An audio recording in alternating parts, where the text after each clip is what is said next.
বেশ কিছুদিন ধরে হাতে কোনো টাকা নাই। বন্ধুর কাছে টাকা ধার চাইলাম। বন্ধু বলল, দোস্ত বাইরে আছি। আমি বললাম, কই আছিস? সেখানেই আসবো। বন্ধু বলল, বসুন্ধরা সিটিতে আয়। আমি পান্থপথেই ছিলাম। তাড়াহুড়ো করে ভিড় ঠেলে মার্কেটে ঢুকলাম, কারণ টাকাটা বেশ দরকার। পকেট একদম খালি। ভিড়ের মধ্যে বহু কষ্টে বন্ধুকে খুঁজে পেলাম। বন্ধু আমার হাতে 5টা শপিং ব্যাগ ধরিয়ে বলল, দোস্ত এই ব্যাগগুলো একটু কিছুক্ষণ ধর, আমি টাকাটা এটিএম বুথ থেকে তুলে আনি। টাকাটা হাতে পেয়ে জানে পানি আসলো। আবার ভিড় ঠেলে বের হয়ে গেলাম।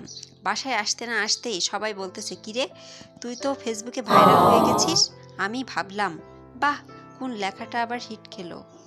একটু দেখি তো, ফেসবুকে ঢুকেই দেখি বসুন্ধরা সিটিতে 5টা শপিং ব্যাগ হাতে দাঁড়িয়ে থাকা আমার একটি ছবি। কোন শালা জানি সাইট থেকে তুলে ছবি ফেসবুকে আপলোড দিয়ে দিয়েছে। ক্যাপশনে দিয়েছে, মানুষ বলে টাকা নাই, এই দেখেন অবস্থা।